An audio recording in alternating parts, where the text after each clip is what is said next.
Sejam muito bem-vindos, pessoal, a mais um vídeo. Agradeço mais uma vez, mano, você por estar aqui. E, cara, queria conversar com vocês a respeito de uma situação que realmente me deixou, sendo um torcedor brasileiro, muito triste, constrangido, que foi em relação à simbologia que fizeram nessa tarde no Rio de Janeiro, onde enforcaram bonecos pendurado em pontes com o rosto da presidente do Palmeiras, Leila Pereira. E assim, eu já vim aqui antes e eu falei sobre atos semelhantes a esses que ocorreram fora do Brasil. Como, por exemplo, o que fizeram ali também bonecos com o rosto do Vinícius Júnior lá na Espanha. E assim, por mais que eu não duvido mais de nada do que acontece dentro do nosso país, porque hoje, infelizmente, no Brasil, nós vivemos uma cultura, uma esfera social muito complicada, onde a marginalização da nossa sociedade vem avançando, vem acontecendo muito rápida. Só que eu não achava que um jogo entre Palmeiras e Botafogo, por uma rodada de Campeonato Brasileiro, pudesse chegar a esse ponto. Aí você fala assim, ah, Neto, mas isso daí é besteira e tudo mais. Não, não é besteira. Não é besteira. E quando a Leila Pereira falou que não ia para o jogo no Rio de Janeiro por questões de segurança, muitas pessoas falaram assim, isso é converseiro, para de migué, não seja covarde. Mas eu não duvido mais de nada dessa sociedade nossa. Bem, recentemente nós tivemos aí um candidato das eleições americanas que foi vítima de um atentado. E isso que estamos falando, hein? Em um serviço de inteligência americana, de monitoramento dos candidatos a presidente, extremamente avançado. Os caras, eles são a última tecnologia em estudo e em proteção ali de certas pessoas, né? E nós tivemos isso que aconteceu lá nos Estados Unidos. E aí eu não tô perguntando aqui, eu não tô entrando na pauta se você é a favor, se você é contra, se você é de direita, se você é de esquerda. Por favor, por favor, vamos ser racionais, tá? Isso daqui é uma discussão sobre as condutas que a gente tem visto na nossa sociedade como um todo, não só na brasileira, mas fora, que realmente tem extrapolado limites. E essa simbologia do enforcamento de uma pessoa, isso daqui passa uma mensagem muito negativa para as gerações que estão vindo. As gerações que estão vindo enxergam isso de uma forma, começam a enxergar isso de uma forma normal e corriqueira. E eu acho que as relações humanas, elas precisam ser pautadas pelo respeito, pelo caráter, pela moral, pelo respeito ao próximo, pelo respeito à vida. E não frutos de simbologias como essa. Então, é lamentável que isso esteja acontecendo aqui no nosso país. É lamentável que nós temos que iniciar um vídeo falando sobre isso. E o John Textor, ele não tem nada a ver com isso. O John Textor não é responsável por atitudes marginais como essa.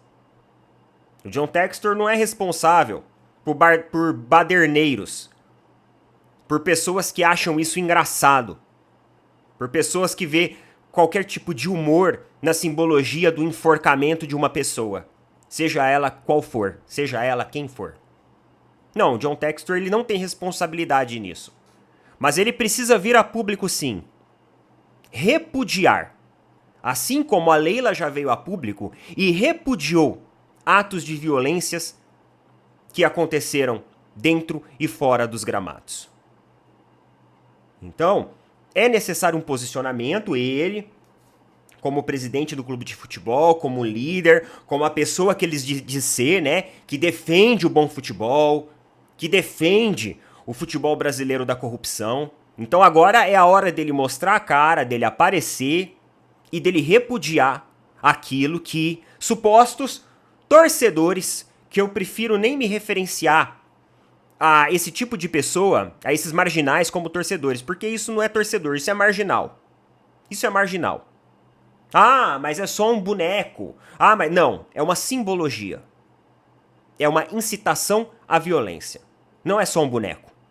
Não estamos falando apenas de só um boneco. Isso quer dizer muito. Muito, muito, muito a respeito da moral e do valor das pessoas que fizeram isso. É um absurdo. É inadmissível. Então é por isso que o John Textor tem que aparecer e tem que repudiar esses atos. Ele tem que se posicionar. E ele, por falar em John Textor, ele fez uma longa entrevista hoje, falando sobre várias coisas lá pro GE. Uma entrevista exclusiva, em alguns pontos ele bateu na tecla que ele já vem batendo, em outros pontos foi uma entrevista interessante, tá? A gente também não pode... A gente também tem que ser imparcial e enxergar também os pontos e aspectos positivos daquilo que a pessoa traz, das pautas que a pessoa comenta também para o nosso futebol. Independente de eu concordar ou não com ele, a gente tem que aprender a respeitar, a ouvir e tentar tirar o máximo de bom para a gente promover os nossos debates aqui. Afinal, os nossos debates são sempre pautados nisso. Ache você interessante ou não, a gente sempre tenta prezar por aquilo que tem de melhor no futebol brasileiro e aquilo que a gente pode utilizar para fazer as nossas discussões aqui da forma mais inteligente e evoluir a nossa percepção e o nosso pensamento como seres humanos e também dentro do futebol. E nessa entrevista, uma das partes que me chamou mais a atenção foi que o John Textor, ele se mostrou contrário ao esquema de fair play lá fora, na Europa, na forma como acontece hoje.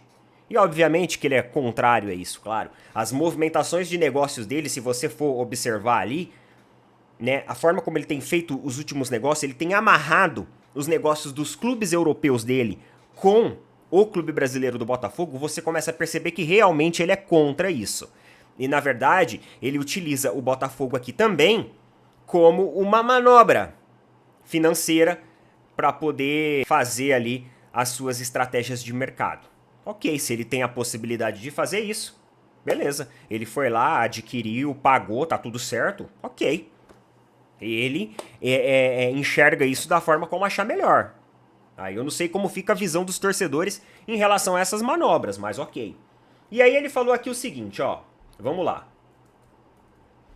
Se não fizermos alguma coisa sobre o fair play financeiro aqui no Brasil, deveria-se ter um teto salarial, porque não tem os problemas que a Europa tem com o teto salarial.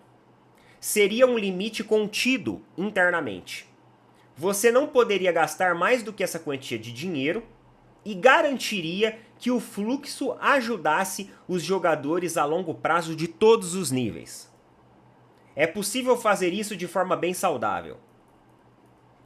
Esse é o meu aviso para Corinthians, Palmeiras, Flamengo. Se não fizermos algo, vamos acordar daqui a 70 anos sob a atual estrutura administrativa com as pessoas que estão aqui hoje. O Bahia vai ganhar o Campeonato Brasileiro em 17 de cada 20 anos. E aqui, pessoal, eu quero dizer para vocês que ele fez uma clara referência ao Grupo City, que é o grupo do Bahia.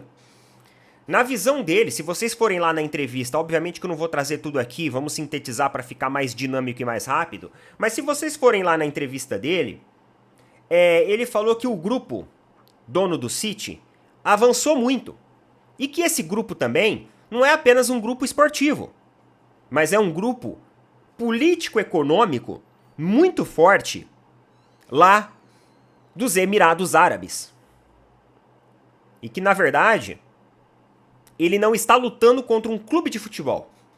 Ele está lutando contra uma nação petroleira que está disposta a colocar muita grana.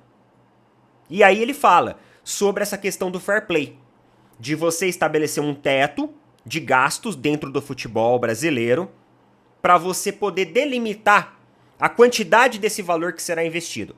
Porque na visão dele, o Grupo City vai investir muito dinheiro no Bahia, na intenção de monopolizar o futebol aqui no Brasil. E aí, eles serão um time ali com mais dinheiro, um time com mais estrutura, um time com jogadores mais caros, um time mais competitivo.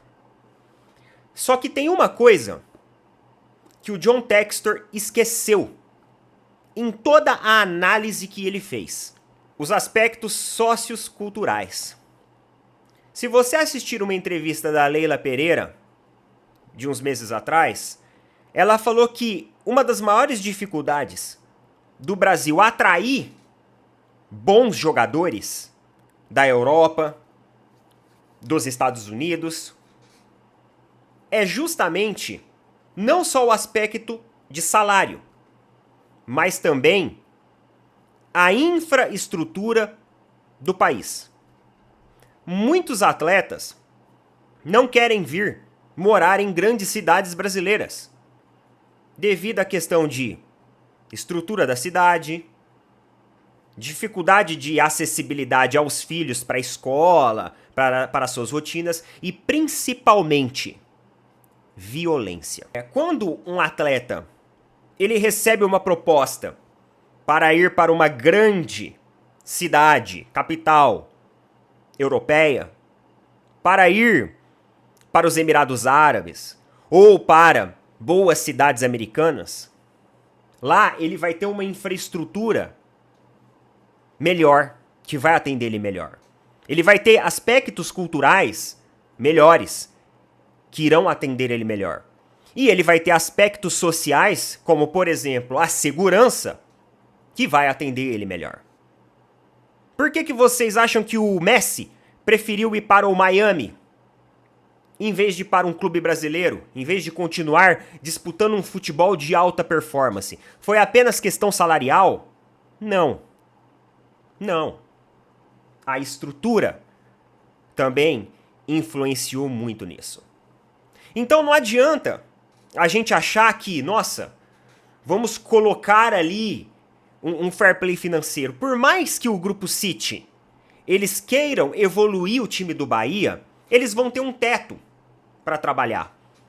Porque você não vai trazer um Mbappé, tirar o cara de Madrid e colocar ele em São Paulo. Geralmente, os jogadores do futebol brasileiro como um trampolim, né?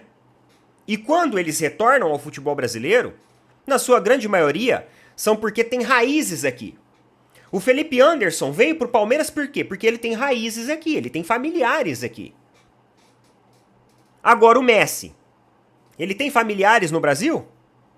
Ele não tem.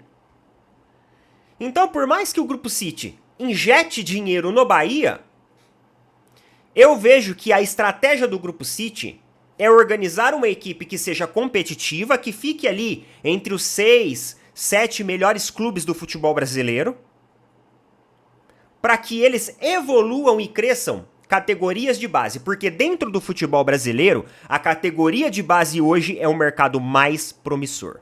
E é só você pegar o exemplo do Palmeiras. Então, a preocupação do Textor, eu vejo como uma preocupação muito mais de cunho individual e empresarial do que realmente na esfera do futebol como uma competição. Essa é a minha opinião. A gente começar a atrair grandes estrelas e grandes astros do futebol, além de pagar salários, nós temos que oferecer condições infraestruturais sociais e culturais melhores. Se o futebol brasileiro continuar enforcando seus dirigentes, apedrejando seus jogadores, a gente não vai atrair grandes jogadores aqui. Pode vir City, pode vir o que for. O Brasil será um berço da criação e desenvolvimento de gênios para o mercado externo. E eu acho que é isso que o City vai começar a focar. Categorias de base, porque é o que dá mais dinheiro aqui. Depois o cara pega, rala do Brasil e aí vai voltar para encerrar a carreira aqui, talvez porque ele tenha raízes e familiares aqui. Beleza? Coloca nas opiniões aí. Tamo junto.